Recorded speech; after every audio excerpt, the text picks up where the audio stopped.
Let's discuss about the theory of ideal state by Plato. प्लेटो के accordingly ideal state वो है जो just state होगी. ठीक है, जस्टिस को उन्होंने आइडियल स्टेट में बड़ा एक इम्पोर्टेंट रोल दिया है इंडिविजुअल्स की लाइफ में भी. इसमें उन्होंने कहा है कि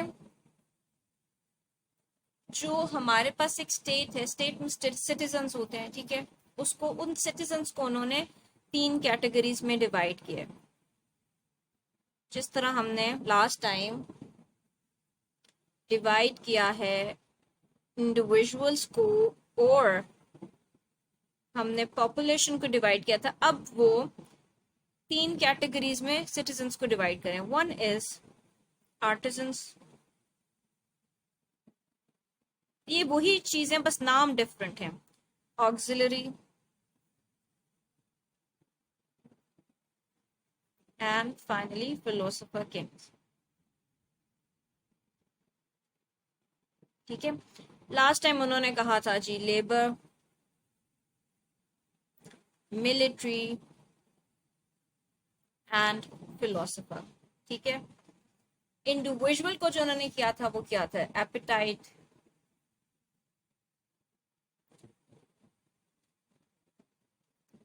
स्पिरिट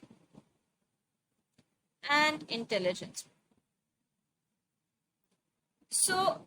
चीजें सारी एक ही हैं. ठीक है, बस नाम उन्हें डिफरेंट दिए. अब जो आर्टिजन्स होंगे they were more dominated by the appetite और desire. ठीक है, ये appetite और desire से जो ज्यादा हैं वो dominated होंगे and therefore they are destined to produce some material goods.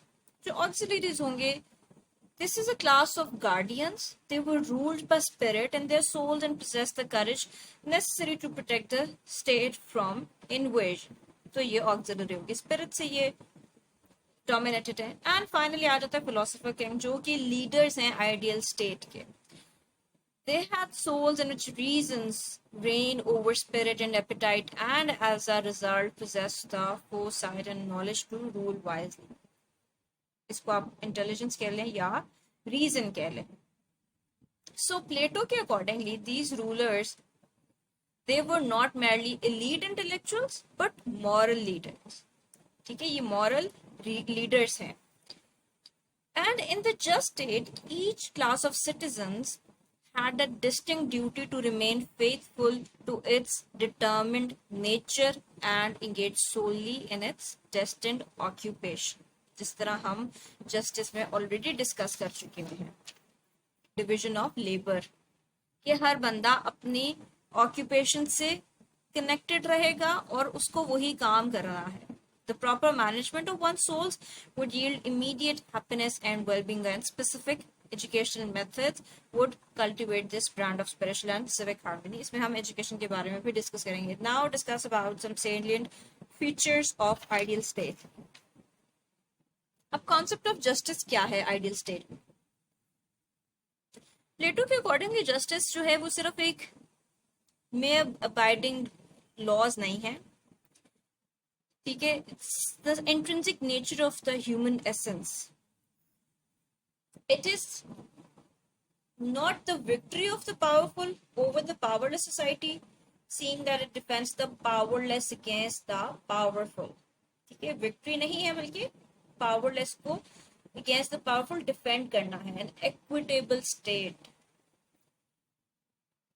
It attains to consider the welfare of the whole, जिसमें मिलिट्री, आर्टिजन, रूलर्स आ जाते हैं.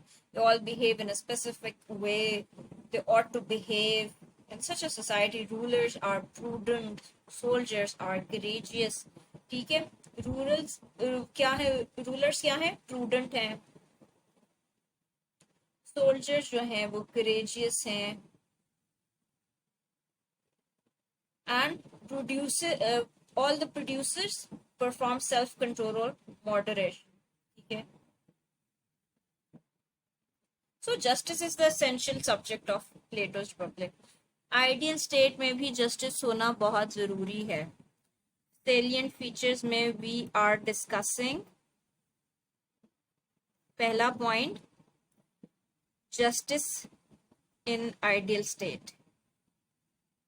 और जस्टिस में क्या है कि हर बंदा अपने जो परफॉर्म्ड उसकी ड्यूटीज हैं वो करेगा, ठीक है। एक दूसरे को प्रोटेक्ट करना है, एक दूसरे को डिफेंड करना है।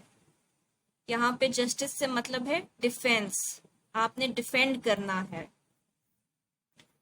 आपने विक्ट्री नहीं हासिल करनी, आपने डिफेंड करना है। अकॉर्डिंग टू सिबाइन, जस्टिस, प्लेटो के नजदीक क्या है? Justice is a bond which holds a society together. आप कुछ कुछ कोटेशंस भी डाल सकते हैं अगर आप चाहें तो। अच्छा, फिर इसमें आ जाता है आइडियल स्टेट में फिलोसोफर किंग्स। अब फिलोसोफर किंग क्या? फिलोसोफर किंग रूलर है, जो हम ऑलरेडी बात कर रहे हैं, ठीक है। या आपके पास रूलर है जो कि एक इंटेलिजेंट। अब ये फिलोसोफर किंग बनता कैसे, इस पे हम पढ़ेंगे कि एजुकेशन के रिगार्डिंग है कि कितने साल की कौन सी एजुकेशन हासिल करेंगे, क्योंकि फिलोसोफर किंग ऐसे नहीं बन जाता, ये बड़ी इंटेलिजेंट है चीज और ये एक बड़ा प्रोसेस से गुजर के बनता है। तो इसके बारे में ये बात करते हैं जो प्लेटो है, उन्होंने बड़ा एक प्रॉपर प्रोसीजर बताया है कि इतने टाइम की एजुकेशन हासिल करेंगे, इतना ये होगा वो होगा। फिर अब हम देखते हैं कि वो क्या है। इसमें उन्होंने बताया है कि पहले जो बच्चा होता है, ठीक है, हम इसमें साथ में एजुकेशन की भी बात करें कि फिलोसोफर किंग का प्रोसेस क्या है बनने का। इसमें एक बच्चा है, उसकी जो एज है 3 to 6, ठीक है, एज उसकी है 3 to 6। उसको क्या सुनाया जा रहा है जी? पहले हमने उसको मिथोलॉजिकल स्टोरी सुनानी है, मॉरल स्टोरीज होंगी, रिलीजियस स्टोरीज होंगी, ट्रूथ रिलेटिंग स्टोरीज होंगी, ठीक है, ये सब बातें सुनाई जाएंगी। ये प्राइमरी एजुकेशन होगी उसकी। देन जब उसकी एज हो जाएगी अराउंड 7 to 18, उस टाइम पे आपने उसको जिम्नास्टिक सिखाना है, रीडिंग, राइटिंग, म्यूजिक, पोएट्री, इस तरह की मैथ्स वगैरह सिखाना है। सही हो गया। देन जब वो जाएगा 18 to 20, इसमें भी आपका वो जिम्नास्टिक होगा, कुछ मिलिट्री ट्रेनिंग्स होंगी, ठीक है, क्योंकि पहले एथेंस और स्पार्टा की जो बहुत ज्यादा हुई है लड़ाई, और स्पार्टा से एथेंस को डिफीट हुई है, उसकी वजह से मिलिट्री पे बहुत ज्यादा फोकस रहा है। तो 18 to 20 तक ये सब कुछ होगा, ठीक है। 20 से ऑनवर्ड्स, 20 to 30 से ऑनवर्ड जो है हायर एजुकेशन होगी। हायर एजुकेशन में क्या है? इसमें वो सिखाएंगे लॉजिकल चीजें, लॉजिक सिखाएंगे, मैथ सिखाएंगे, ठीक है। अब आप उसको रीड स्टडी की तरफ लेकर आ रहे हैं, प्योर कोर्स सब्जेक्ट्स की तरफ लेकर आ रहे हैं। अब क्या है, 30 की एज पे एक टेस्ट होगा उनका, ठीक है। अब इसमें वो इफ एंड बट वाली हम सिचुएशन लेकर आ रहे हैं। अगर तो ये टेस्ट वो फेल करता है, अगर ये टेस्ट फेल कर देता है, मैथ्स लॉजिक का टेस्ट जो है वो फेल हो जाता है, तो उसको आप देंगे एडमिनिस्ट्रेटिव पोजीशन, ठीक है, एडमिन पोजीशन पे वो चला जाएगा। एंड इफ ही passes, तो उसको आगे वो जाएगा फर्दर, अगर वो पास करता है तो वो जाएगा एथिक्स एंड लैटिन वगैरह पढ़ेगा, ठीक है, मजीद 5 years के लिए। सही हो गया। मजीद 5 year के लिए वो एथिक्स पढ़ेगा, लैटिन लैंग्वेज पढ़ेगा। देन 35 पे उसका एक और टेस्ट होगा, 35 years पे। इस पे उसको एक सीनियर पोजीशन दी जाएगी, ठीक है, उसको साइन की जाएगी एक senior position for about 15 years, जो कि उनके गवर्नमेंट स्ट्रक्चर के अकॉर्डिंगली होगी, ठीक है। फिर 50 years से ऑनवर्ड जो है ना, उसको एक डिस्टिंक्टिव परफॉर्मेंस की बेसिस पे उसको गार्डियन काउंसिल में शामिल किया जाएगा। वो गार्डियन काउंसिल जो है, या कह लें कि वो गार्डियन काउंसिल आगे फर्दर फिलोसोफर किंग को चूज करेगी। तो फिलोसोफर किंग कौन है? It's the best among the best, ठीक है, जो कि रूल ऑफ फिलोसफी कर रहा है प्लेटो की आइडियल स्टेट में। इस टाइम पे मतलब इतना सारा ये प्रोसीजर होके फिर आप एक गार्डियन काउंसिल बना के और फिर आप एक फिलोसोफर किंग को चूज करें। So this is the whole procedure of choosing your philosopher king. अब यहाँ पे फिलोसोफर किंग के बारे में प्लेटो क्या कहते हैं, वो डिफाइन करते हैं कि फिलोसोफर किंग वो इंडिविजुअल है जिसके पास या जिसको ग्रेट लव ऑफ नॉलेज है, and he believe that knowledge is the key to successful ruler. He also said that either kings should become philosophers or philosophers should become kings. So his want for this is obviously due to disliking to people of his right stature. No one likes a know-it-all. फिर communism की बात करते हैं. Philosopher king हो गया, then communism की बात करते हैं कि वो कहते हैं कि अगर आपने स्टेट को आइडियल बनाना है तो उसके लिए बहुत ज़रूरी है कि कम्युनिज्म हो. जिस तरह मार्क्स भी आगे आके बात करेंगे, प्लेटो ने बहुत पहले ही कह दिया कम्युनिज्म होना चाहिए, लेकिन कम्युनिज्म इनका खैर डिफरेंट था. उनका इकोनॉमिक कम्युनिज्म है. इसमें क्या कहते हैं कि प्राइवेट प्रॉपर्टी को ये बहुत डिसलाइक करते थे. ठीक है, किसी बंदे के पास, चाहे वो फिलोसफर किंग भी क्यों ना हो, उसके पास भी अपनी वेल्थ प्रॉपर्टी नहीं होनी चाहिए. They would share things and through that Athenians would lose their need to be jealous of each other. जब आपके पास शेयरिंग होगी तो आप जेलस नहीं होंगे. ठीक है, envy would be in theory non-exist because there wouldn't be a concern with the attainment of wealth. इस तरह वो कम्युनिज्म की बात करते थे, वेल्थ में भी, बच्चों में भी, प्रॉपर्टी में भी, हर चीज में. ठीक है, फिर एजुकेशन का हम ऑलरेडी डिस्कस कर चुके हैं किस तरह होना चाहिए, लेकिन एजुकेशन पे बहुत ज्यादा ये फोकस्ड रहे हैं क्योंकि फिलोसफर किंग की बात है ना. तो फिलोसफर कौन होगा? जो पढ़ता है बहुत ज्यादा, जो एजुकेटेड है. तो इसीलिए इन्होंने बहुत ज्यादा एजुकेशन पे फोकस किया है. म्यूचुअल एक्सचेंज सिस्टम की भी बात करते हैं, लाइक कि अगर कोई फार्मर है तो वो अपने लिए भी खाना उगा रहा है, अनाज उगा रहा है, वो दूसरों के लिए भी अनाज उगा रहा है. एक बिल्डर है, वो अपने लिए भी घर बना रहा है, दूसरों के लिए बना रहा है. क्लोथिंग अपने लिए भी है, दूसरों के लिए भी है. तो इस तरह ये म्यूचुअल एक्सचेंज सिस्टम है. ठीक है, if the farmer does not have to farm as well as make his own clothes, कि वो अपने काम, अपना अनाज भी उगाए, अपने काम भी, मतलब ये चलो कुछ जो डिपार्टमेंट है वो कोई और आपके लिए करे और कुछ आप किसी के लिए करें. तो इस तरह म्यूचुअल एक्सचेंज सिस्टम चल रहा है.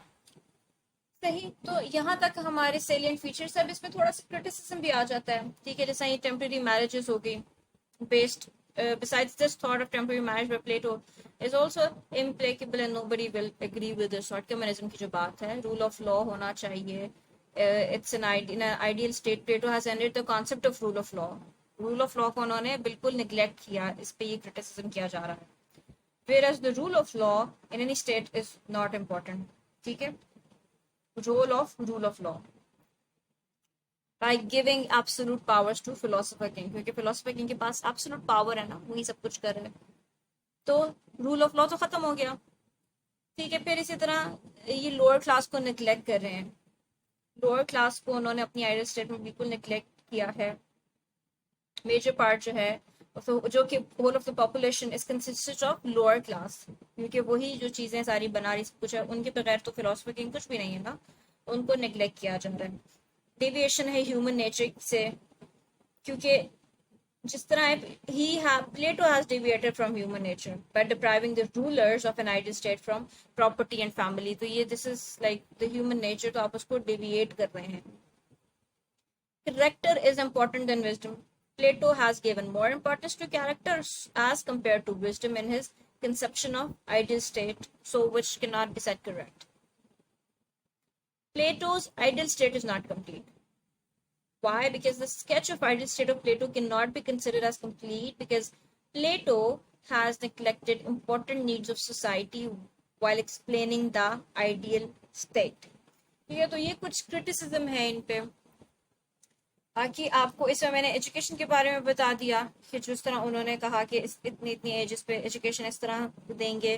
फिलोसफर किंग उन्होंने ऐसे बनाया. Philosopher king is the one who gonna lead the society और द स्टेट, और ही इज ऑलवेज राइट. उसके पास एब्सोल्यूट पावर्स हैं, उसको ही सब फॉलो करेंगे no matter what is the situation.